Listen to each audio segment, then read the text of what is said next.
The only thing that I can say here is I'm getting corroborations by these three cards, which indicates, the at the heart of this reading is the moon. The moon indicates deception. It's also a situation where you might not have all the answers, but your gut is screaming out, your intuition is screaming out, this isn't the truth, and you need to do some more digging, okay? So trust your intuition. There's something here that you're overlooking, and I do feel for a lot of you, it is a relationship situation, mainly because of the way the people are showing up and with the Nine of Swords, okay? So the only danger that I am sensing here is that I feel that a lot of you are going to move on by the end of this month from a past relationship where there has been a lot of lies, a lot of deceptions, possibly infidelity, because in the past we have Seven of Swords reverse, which means, like somebody telling you a lie, they've been exposed, they apologize, and they're doing it again. It could be a lover, it could be a friend, but I do feel for a lot of you, this is a home relationship partner where you might have lived together or you currently are living together. And because of it, there might be constraints as to that won't allow you to leave. You might have joint property. You might have like an apartment. You might have children. So to me, it's something, a relationship that has been built up over time. You've accumulated property together, there might be children. So it's a hard situation for you to cleanly extract yourself. So you're being very forgiving of whoever it is or was that is in your midst, mainly because of all the things that will be required of you to extract. So you can't make a clean break, and as a result of it, you choose to stay, okay? And you're hoping that the other person will change, but your gut is telling you it's not going to change, it's not going to get better. So you really have to be proactive about taking charge of your life and moving forward without them. Because what's crowning you here is the Queen of Wands in the reverse position. So this is going to be you as a fire sign, giving your power away, or not taking charge of, not taking adequate care about not being responsible when it comes to your free will, and knowing that your free will is the only thing that is going to help you extract yourself from this situation. The ends of relationships are always hard, especially when there's property, when there's family members, and where there are children involved. It's always, always difficult. And a lot of people, rationalize in their heads like, what are I can't get out of this. I can't get a divorce mainly because the children are going to be sad. A lot of fire signs do this because you are very family roots, children oriented. And I do feel across the board a lot of Leos and a lot of Sagittarius women in general tend to do this. Aries too, but Aries, once they've had enough, enough is enough, and they never look back. Once an Aries get angry, they just walk out and they will never look back. Okay, so but I do feel for a lot of Leo mothers, especially, and Sagittarius mothers, when there are children involved, the decisions that you make are greatly, you take into account your children. But the thing here is that if you are in an unhappy marriage, your children are going to be affected as well adversely. So you really you want to make decisions that would be good for everybody, okay? And in the way that I mean is, it's like, of course staying together is going to provide that family, but what quality of life are you really hoping for? Because it's not realistic to expect that, staying in an unhealthy relationship, for example, just to keep the family intact, you feel as if it's enough because you don't want your children to be raised in a broken home. But if you're in an unhappy marriage, unhappy family's life situation, your children are not going to be happy. They're going to feel the emotional neglect, and they're going to feel the tension in that household, okay? If you are with a partner and you're just staying with them mainly because of the children, or, it's too messy trying to get a clean divorce, you have to rethink rethink your paradigm. I do feel that you're making a lot of sacrifices here in a relationship, and the sacrifices, the choices are taking its toll on you. You're starting to give your power away, and you're starting to lose that sense of footing when it comes to the ability to direct your life. So get back on track when it comes to, being conscious about the choices that you make, and knowing in the greater scheme of things, what's a better choice here. So if you have children and you are debating, whether or not to get out of a marriage because your spouse has been cheating on you, or if you're in a relationship where you're not legally bound up, but you have children with the other person, and you're thinking to yourself that, I'd rather stay and, sacrifice myself so that my children can have a father figure in the picture. This can go both ways. It's not just women, but I do get a lot of female clients that are fire signs dealing with this. So I'm saying, you can be a Leo man and in a unhealthy relationship, and you feel like you should stay mainly because of the children. And that's a really wrong way of looking at this, okay? Don't hold yourself martyr or stuck in a relationship that is not good for you. We are meant to make decisions that fulfill us emotionally. So the children will understand when they get older. They will appreciate everything that you've tried to do, but if you keep playing the martyr, I do feel a vicious cycle here. Queen of Wands reverse, Page of Swords reverse, Six of Swords reverse, not being able to move on, not being able to break out of this vicious cycle, knowing that this is not good for you, but you're not able to break out of it. So Leos, just be very, very careful about the choices that you're making, and about, letting people step all over you.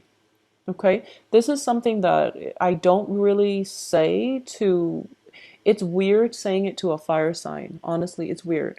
But I know that once children are involved, your actions are like centered around your children, centered around the family unit. You are very, very loyal to people that you've grown up with, that you've known over the years. But if they're not good for you, there is no point in keeping them in your life. So just be very conscious about the progression, the series of the series of you're overlooking a lot of things in order to keep a family unit together. I'm sensing that for a lot of you. And that's not what you need to do. That's not what the universe wants you to do.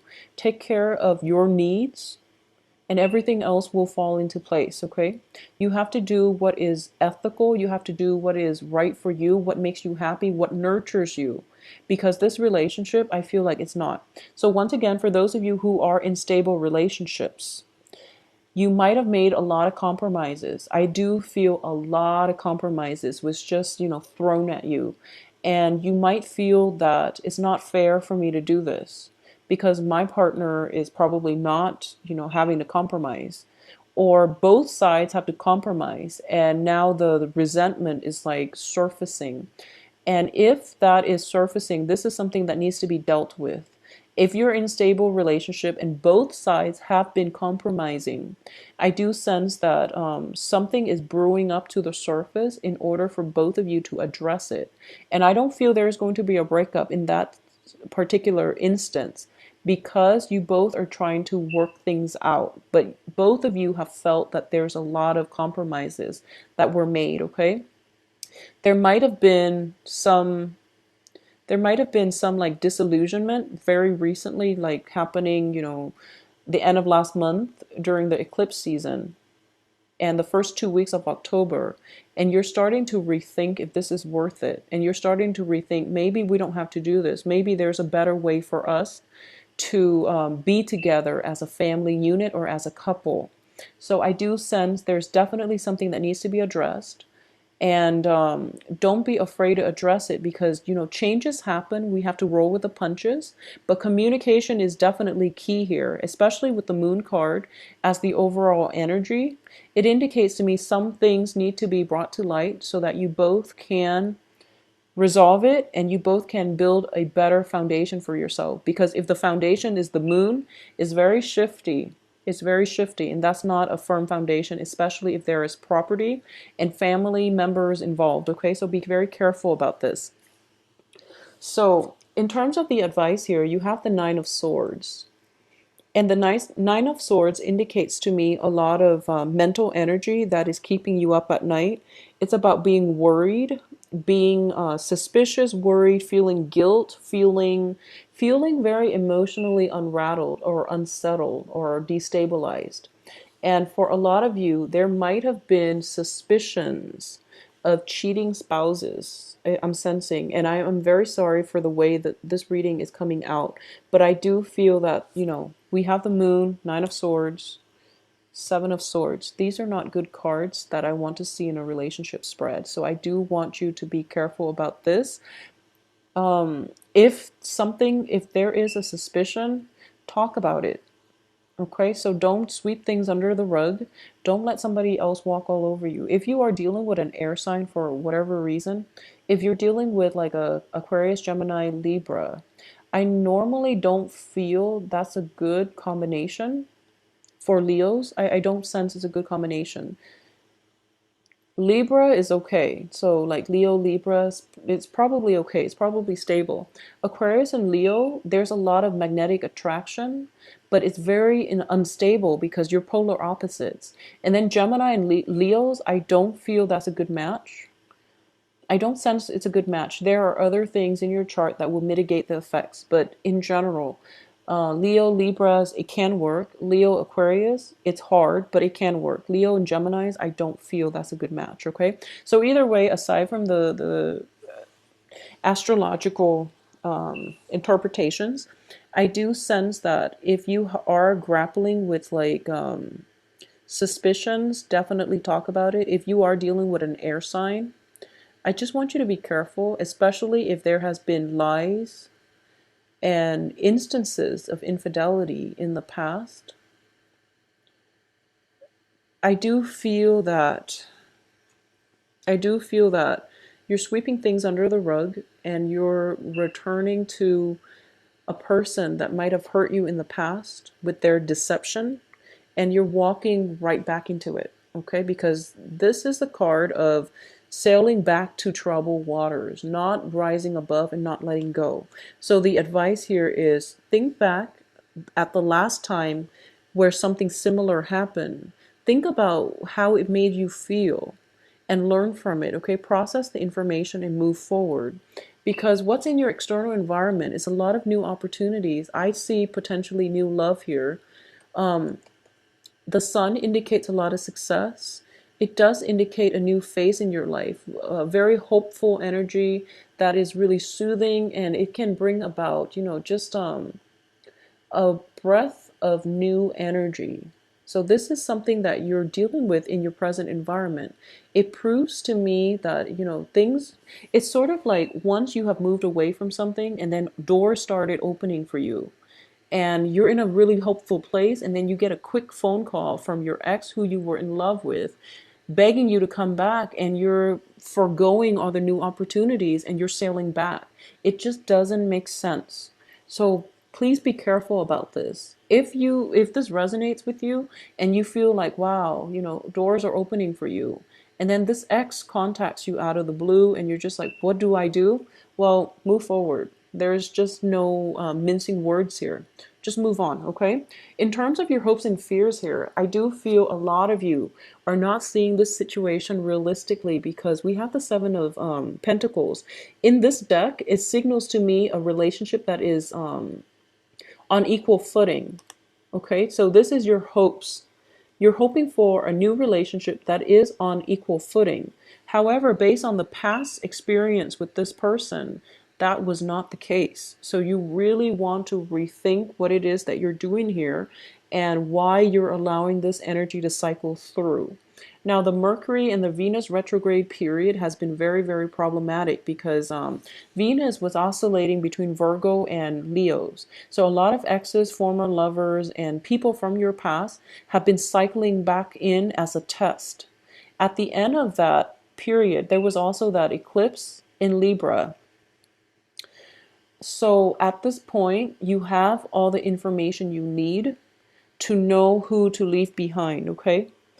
So with the information comes the responsibility to act on the information, which means you really have to be the agent of change in your own life. Otherwise, your life is going to feel very stuck and you're going to feel very emotionally unfulfilled and worried, suspicious, and just you're not going to be operating at your best. So the information is there. What we decide to do it is up to individuals' free will. And in this situation, you have to exercise your free will and extract yourself from this, okay? In terms of the outcome position, this is going to go two ways because we do have the Chariot in the reverse position. The Chariot in the reverse position means that you're in a next new phase in your life, so don't go back, move forward, okay? And I do feel a lot of you are taking your time to deliberate this decision. And I do feel for a lot of you, you are going to move on. This indicates propulsion, it indicates progression towards a better future. However, with the Eight of Coins here, there might be some financial considerations that are still tying you together with another person, so you might not be able to act right away, but you are going to act and you're going to leave whoever it is behind in the future. But there's still, in the meantime, some residual impact of financial entanglements that you're still dealing with. So I'm glad to see that a lot of you are moving on. I don't feel that you're going to be looking back, which is really good. Because if you're dealing with Seven of Swords, which indicates deception, lies, deceit, and you're dealing with the Nine of Swords, which indicates worries, anxieties, worries, keeping up, staying up at night, being really mired in negative thinking and not being able to get a good night's sleep, mainly because you're dealing with a lot of pain, okay? There's no need to do that. So just move forward, okay? So Leos, please take care of yourself. I'm sensing with a lot of Leo mothers, don't be afraid about the children. You're a very good mother. So this is, something coming strongly for Leo single mothers or single fathers out there. You're a very, very good person to your children. You're a very good role model. So if you're thinking that you don't want to get a divorce because you don't want the kids to be without a mother or a father, I do feel that your priorities are misguided, okay? It's okay to get out of an unhealthy marriage because you will step up to be the mother and the father to your children. So you don't have to worry. They're going to be okay, and you're providing a very good role model for them to be proper, healthy, functioning people in society. So don't worry about it, okay? Take care of yourself first. You can't take care of yourself, your kids, if you're unhappy in a relationship. If you're unhappy with some type of a entanglement with another person, you can't be good parents to your kids. You can't be good caretakers to the people that need you, okay? So take care of yourself first. It worries me that you're showing up here as the crowning energy in the reverse position. It means that, you're definitely, this is a fairy godmother card. She is putting in way too much work to nurture something and to end up empty-handed, okay? And that's one of the fears that you're grappling with for this month as well. I've invested so much time, so much resources, so much of my energy and my feelings into this marriage, this relationship. I wanted to pay dividends, and it's like the signs are telling you that your efforts are a little bit misguided, okay? So take active control and change the situation for the better. Demand what it is that you feel you deserve and what it is that you feel that you need in order to be happy, all right?